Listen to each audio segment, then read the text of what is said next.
Tinadyakan po ako ng napakalakas po at ako'y bumaliktad po. Pagkatapos tinadyakan po ulit po nila ako. Tapos tinutukan po nila ako ng baril sa sintido. At ang tanong po nila, nasaan ang kapitan nyo? Naka-uniform po yung dalawa.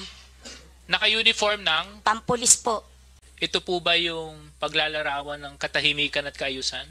Nakakaduda na yung pananakit doon sa biktima hindi na incorporate doon sa report.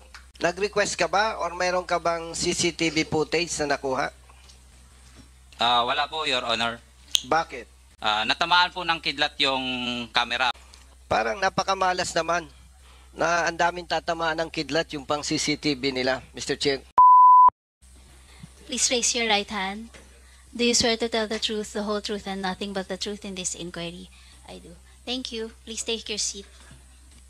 So, can you kindly state your names and your, well, kung may position po sa barangay, tell us. Yes, please state your name at saka yung mga personal circumstances. Yes, please. Ako po si Kent Rigor, adversaryo po, punong barangay po ng Barangay Bara. So, you're an elected barangay captain. Okay, next please. Ako po si Filomena Gomez, Barangay Tanod po ni Kaping Rigor, adversaryo po. Ako po si Elmer Adversario po. Tatay po ni Kapitan ni Kent Adversario. Barangay Kagawad po ngayon. So lahat po kayo taga Barangay Bara, tama po? Opo. Pakipatay na lang po yung mic para isa-isa na lang po. So kayo din po yung main characters dito sa nangyari, no? Pwede nyo po bang maikwento sa amin yung mga pangyayari sa Barangay Bara nung araw ng October 29. 29, yes. Bali, ako po, nung araw ng 29, bago po ang isang araw, bago ang eleksyon, ako po yung nandun sa aming tahanan. Kasama ko ba aking mga taga-suporta. Namamahinga po kami doon. Tapos po, yung tao ko po, nakita po nila na may dumating po na van na walang plate number. Tapos po sorry, naiyak po ako. Plate number, tapos po, kinuha po ako nung aking tao. Ako daw po kasi yung target. Kaya nilak po nila yung pinto. Tapos nandun po, tinakbo po nila ako doon sa likod ng bahay. Ang time pong yun. Tapos yung bumalik po ako ng mga 10 minuto. Pagkatapos po nung pagpasok sa aming bahay, nalaman ko po na nawala na po yung mga gamit po, mga cellphone. Tapos po, may nasaktan po, tinutukan po ng baril ng mga 5 armadong lalaki. So, may sinabi kang merong sasakyan na dumating? Yes po. Na walang plaka? Yes po. Ano po yung sasakyan na dumating na walang plaka? Hindi ko po. Ito lang po yung may picture po kasi yun. Parang Montero Sport po yun. Montero Sport? Apo. Okay. So, yung bahay mo, bali nilooban na maarmadong kalalakihan. Apo. Tama yun? Apo. Okay. Tapos kayo po, pwede na rin po kayo magsalita at magkwento na rin po kayo at sa yung pagkakataon. Pakipatay lang po yung mic, Kapitan. Ako po si Filomena Gomez. Ako po yung nasa gate ni Captain Rigor, adversaryo po. Ako po rin po ay yung sinipa po ng mga nakamaskara pong mga kalalakihan kasi po ako po nandun po sa pintuan. Tinadyakan po ako ng napakalakas po at ako'y bumaliktad po. Pagkatapos tinadyakan po ulit po nila ako. Tapos tinutukan po nila ako ng baril sa sintido. At ang tanong po nila, nasaan ang kapitan nyo? Sabi ko, wala po dito. Bakit po ba? Ano po ba ang kailangan nyo? Ang sagot po nila ay kung ang kailangan at kagawa ng meron kayong ginagawang alumanya dito. Tinanong ko po, may warrant of arrest po ba kayo? Ang sagot po, anong warrant? Nagbebenta ko ng voting. Sabi, hindi po yan. Yan po ay kuhan po ng 5-6 po dun sa kuhan sa Barangay Bara po. Sandali, may tanong lang ako, kapraso lang. Si Ken ba is a incumbent ka pero prior to that, Hindi po ako. Are you a kagawad or Hindi something? po, wala po. So first time mo Bali, tumakbo? dati po, past 2010 to 2013, SK chairman po ako. Ah. Tapos po yung father ko po ang barangay captain nung that time na po yun. Yung tatay mo, ang dating Barangay captain po. Yes po. Pero during the time that you ran, Nasa, ano po ako? barangay captain siya, hindi? Hindi na rin po. Oh, hindi na rin. Wala na rin po kami. 10 years po nakalipas, bumalik po kami bilang maglingkod po sa barangay.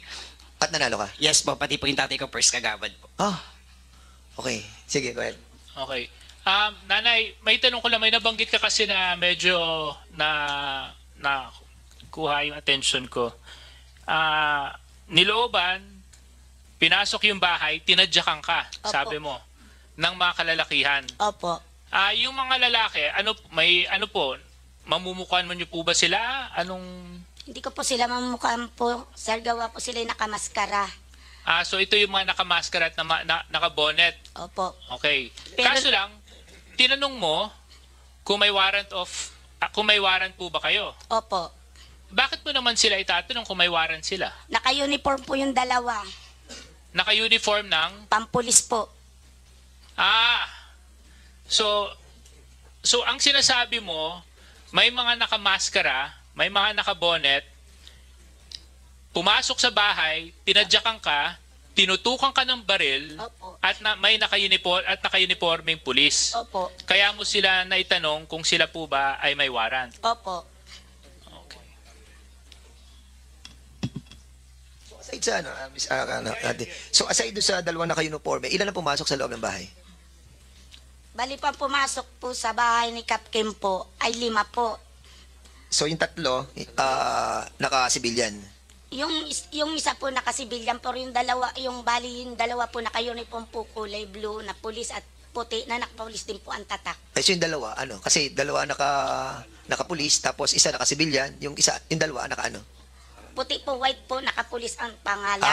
So in Tapos other words, blue, may dalawang naka-uniforme, tapos may dalawang naka-uniforme din na nakasulat pulis. Pulis po. Tapos isa naka-civilian. Opo, kulay black po ang damit. At yun ang pumasok doon sa loob. Sa labas, may nakita kayo? Di, yun na nga po lahat sila pumasok, sumunod pa rin po ako at inaawat ko po sila. Okay, maraming salamat. Tatay, kayo po, may gusto po kayong idagdag? Ako po may dadagdag lang po kasi kami po talaga yung masyadong natulungan sa pangyayaring yun. Kasi po, nung malibag po yung aming pintuan, ako po yung nasa kwarto, ako po biglang napalabas at napagsilip ko sa bintana, ay may isang nakabunit po na nakakulay itim, kaya po dinubula ko po yung pintuan. At sinandalan ko po para po hindi nila ma-distrong kaya aming pintuan. Pero ang nangyari po, naiwan ko dahil ako po ay tinutukan din sa grills namin. So, Comelec, Attorney Anna May, ito po ba yung description nyo ng safe and honest election? Kasi kanina, nung tinanong kita, paano mo ilalarawan yung nangyaring halalan sa Lucena? Sinabi mo, tahimik naman at maayos. Ito po ba yung paglalarawan ng katahimikan at kaayusan? Anyway, you don't have to answer that question, but I think the answer to that is quite obvious. So, next question. Kailan nyo iblinater o sinumbong yung pangyayari? Nung that time din po yun, nung pinasok po kami ng 11 a.m., tapos nag-respond din sila mag-12, then kinuha po kami ng 2 p.m., dinala po kami doon sa police station, nakuha po kami ng statement ng 4 p.m. po. So, rumisponde sila ng alas 12. Mag-alas 12 po yun. Teka lang, kasi medyo taliwas to sa report kanina ng PNP doon sa kanilang, ano nga ulit yung explanation mo doon, description nyo doon na Congressman Caraps? Reconstructed chronological events. So, ang sabi nyo, kay Kapitan, 12 pumunta sa inyo. Magda-12 po. Nag-imbestiga sila. Opo. Nung Sige po. Okay, kwento mo. Nung bago po, nandun na tumating po sila doon, magda-12 po. Tapos pagkatapos po na investigation, mga 2 po kami dinala po sa police, nag-arrive na po. Tapos mga alas 4 po ng hapon kami nakuna ng statement po doon sa police station. PNP, nung nangyari po ito, sinabi nyo kanina, Jefe Valera, you conducted a dragnet. Correct? Yes, Your Honor. So, what was the result of your dragnet? Negative po, Your Honor. So wala kayong hot pursuit, wala kayong ginawang checkpoints nung nalaman yung may ganitong pangyayari sa bara? Yun na po, Your Honor, yung dragnet. Yun na po yung checkpoints po, Your Honor, ng lahat po ng aming substation. Correct. Kasi, Kapitan, hindi naman kasi ako malimit na pumunta ng bara. Kaso lang sa pagkaalala ko, ang bara, one way in, one way out, di ba?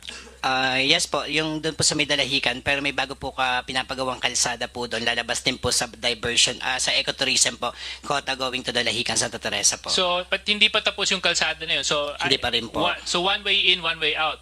At paglabas mo nung kalsada, papuntang Dalahican, may substation doon. Doon po sa may paggaling pong Baraway po, bago kakanan lang po, mga ilan lang po, nandun po yung substation po ng Dalahican. So, ang sinasabi mo sa akin, Hepe Valera, nag-conduct ka ng dragnet, you had a substation, how many meters away, Kapitan, from Dalahican? From Hindi ko Bara. po maano yung meters, pero pag nabiyahe po kami doon, 10 to 15 minutes lang po, mabilis po yung pagpunta po namin So, Dalahican. 10 to 15 minutes away, may substation ka doon, nag-conduct ka ng dragnet, merong panunutok, pananakit na nangyari, kaso lang, sa effort ninyo, no result.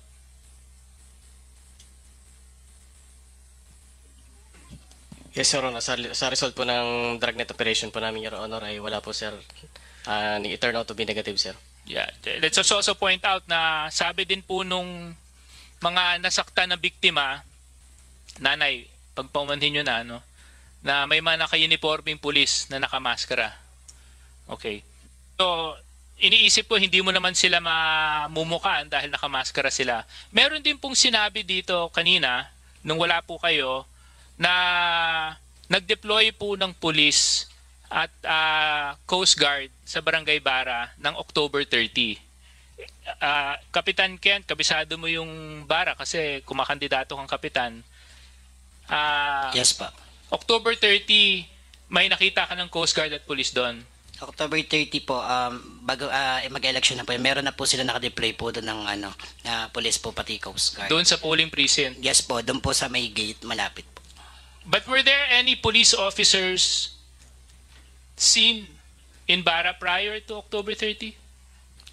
Nung inutusan po ng tatay ko si Philomena,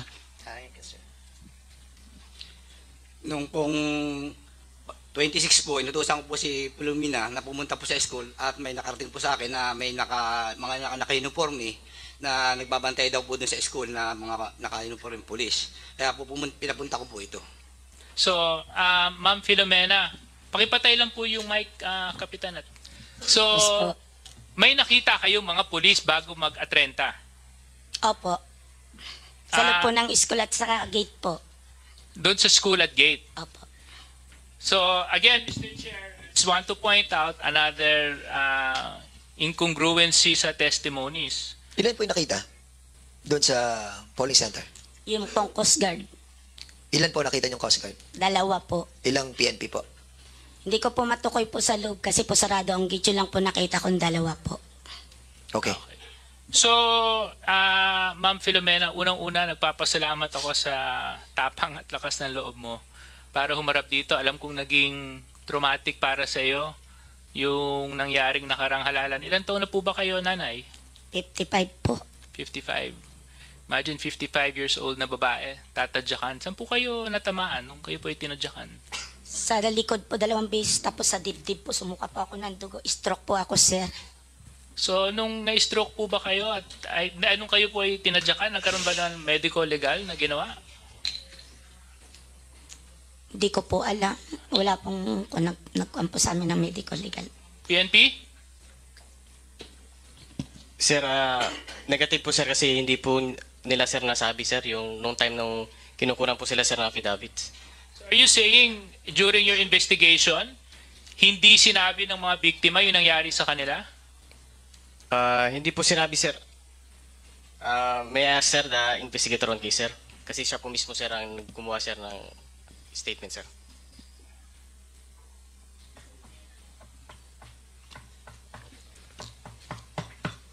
Sige, go ahead. Before you speak, ano, did you take your oath as well, ano? Yes, sir. Yes, Your Honor. Last time, Your Honor. Sige, go ahead. Your Honor, nung pong kinukunan ko po ng salaysay si Nanay Pilomena, wala po siyang nabanggit po nung regarding po dun sa ganun pong pangyayari. Walang ganung pangyayari. Yung sinasabi ni nanay? Doon sa report ninyo? Yes, Your Honor. Ano? So, ano nakalagay sa report ninyo? Sige, DS, please. Police, what's your name again? Sige, ano nakalagay sa report?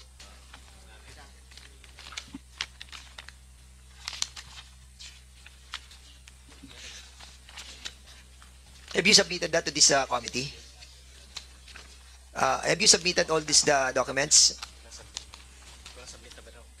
Have you submitted? No, Your Honor pa. Is that a long report?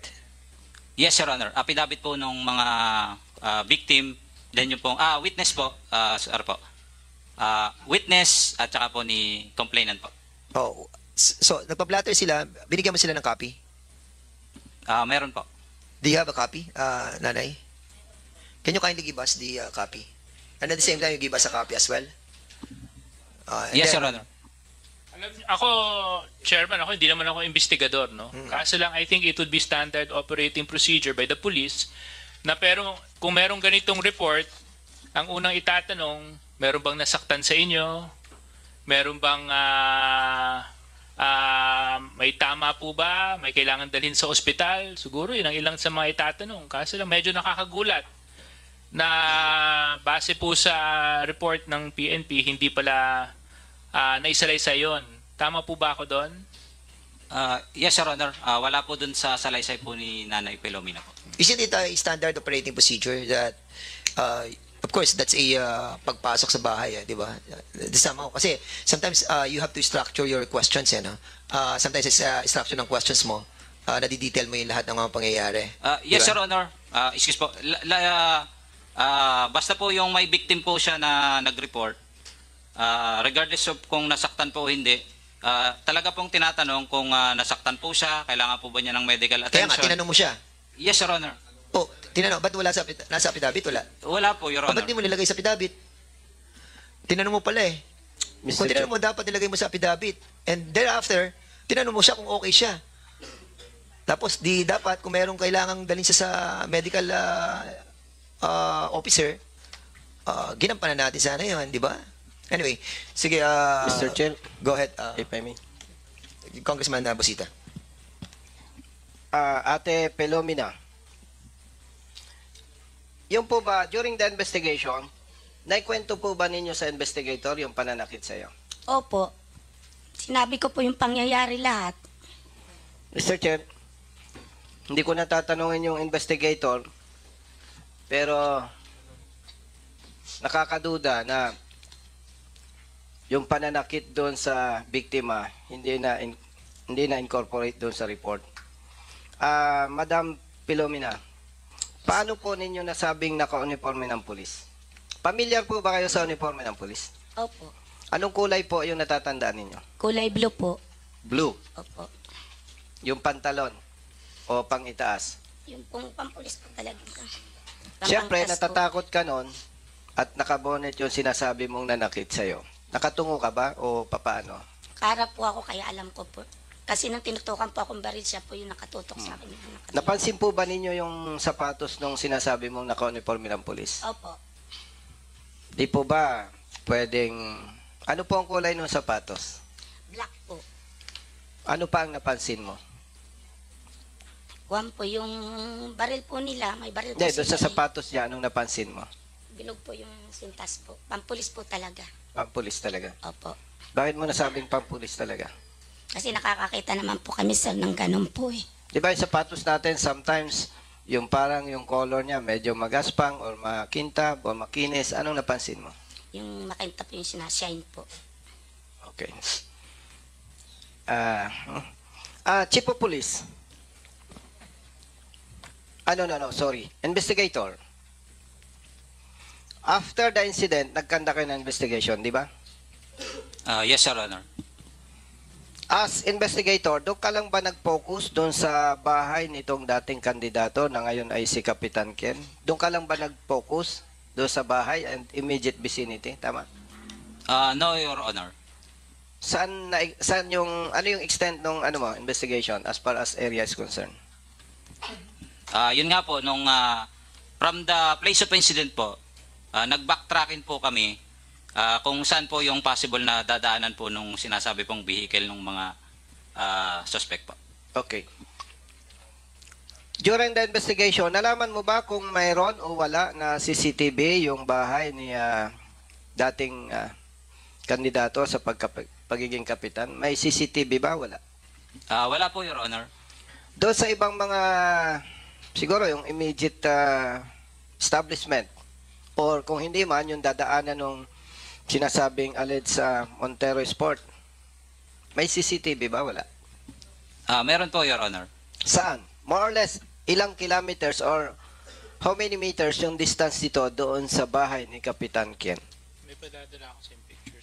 Meron pong isang pinakamalapit po kung saan nga po yung sinasabi pong getaway vehicle, doon po siya namataan. Then doon po sa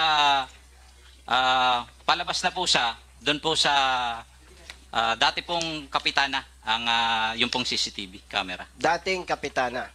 Okay. So, sinasabi mo na mayroong dalawang area or establishment, bahay, na may CCTV. Tama, ano? Yes, Your Honor.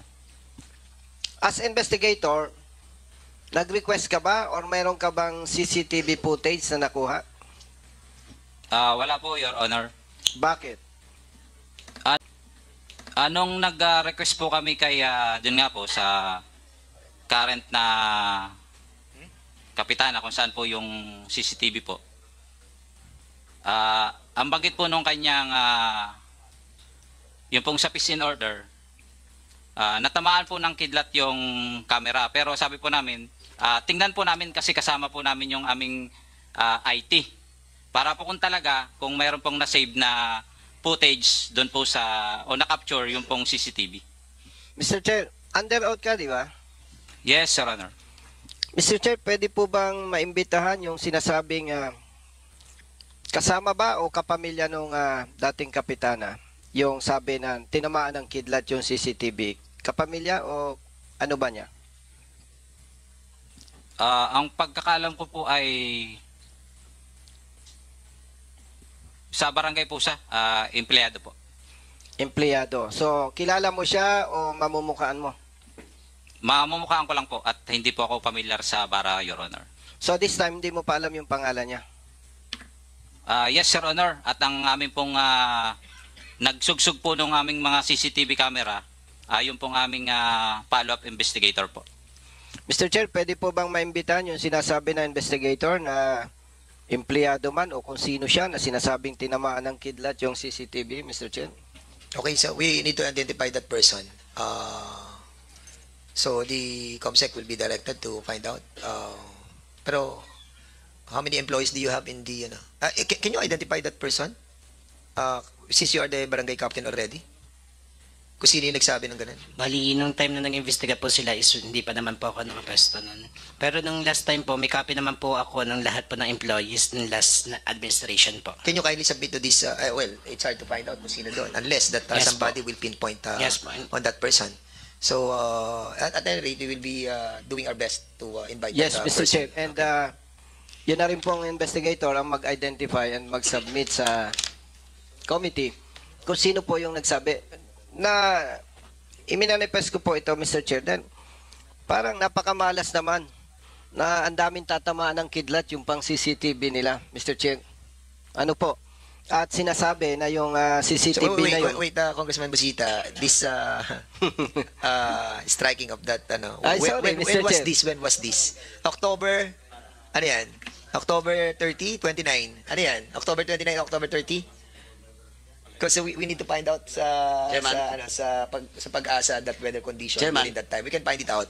Yes, Congressman. Chairman, if the if the investigator in charge during the time and the incumbent barangay captain cannot identify that particular person, maybe we will invite the former barangay captain kasi mas siyang nakakalam kung sino yung mga empleyado doon at sino ang in charge dun sa CCTV.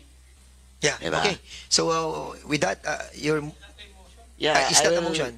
I will make it into Oh, motion okay. that we So will we'll be invite inviting the former the barangay captain. former barangay Second. captain of barangay Bara.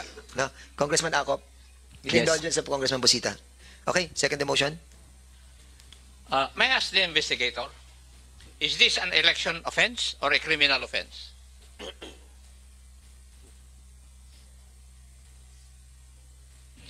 Investigator, you are being asked. Please answer.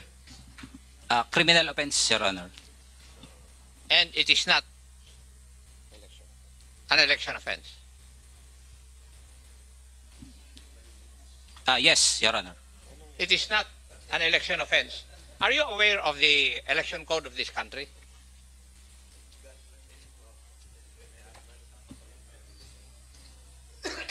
Madam Comelec, what would your answer be to my question? There may be a violation of election law, Your Honor. Not maybe, Your Honor. There is a violation of election law, Your Honor, because of And the... therefore, if it is a violation of the election code of this country, who has primary jurisdiction? In terms of filing of information, Your Honor, there is a primary, sir, is the commissions on election, and we have a concurrent jurisdiction, Your Honor, with the office of the prosecutor, Your Honor. Under the election code of this country, it is enumerated there, the prohibitory acts. Tama po ba? Yes, Your Honor. Yes. Ang naka-enumerate doon, I think, sa prohibited acts, yung nangyari sa Barangay Bara, Lucena City, Province of Quezon. Tama? O, ano po ang ginawa ninyo? Ito pong nangyari ito. Remember, it is a day before the election day and within the election period as provided for by law.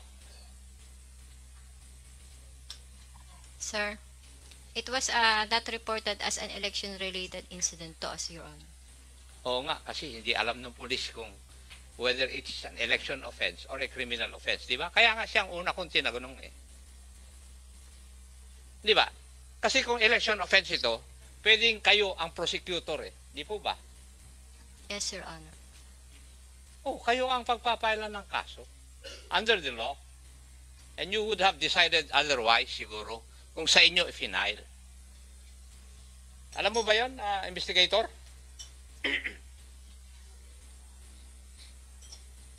No, Your Honor. Kaya nagkakaproblema tayo. Di ba? Kasi, if it is an election offense, any lawyer under the law of the COMELEC can act as the prosecutor. At siya magde-decide whether there is a prima facie case against the suspects. Tama? In numerous cases of the Supreme Court, ganon ang ruling. Would you agree, Ardi? By all means, Your Honor. Yes. Now, in the instant case, yung ignorance ng ating investigator insofar as election laws are concerned, wala eh. He treated it as an ordinary criminal offense. Pero kung he treated it as an election offense, mas maganda siguro ang batting average na natuloy yung kaso, hindi na dismiss. Hindi po ba?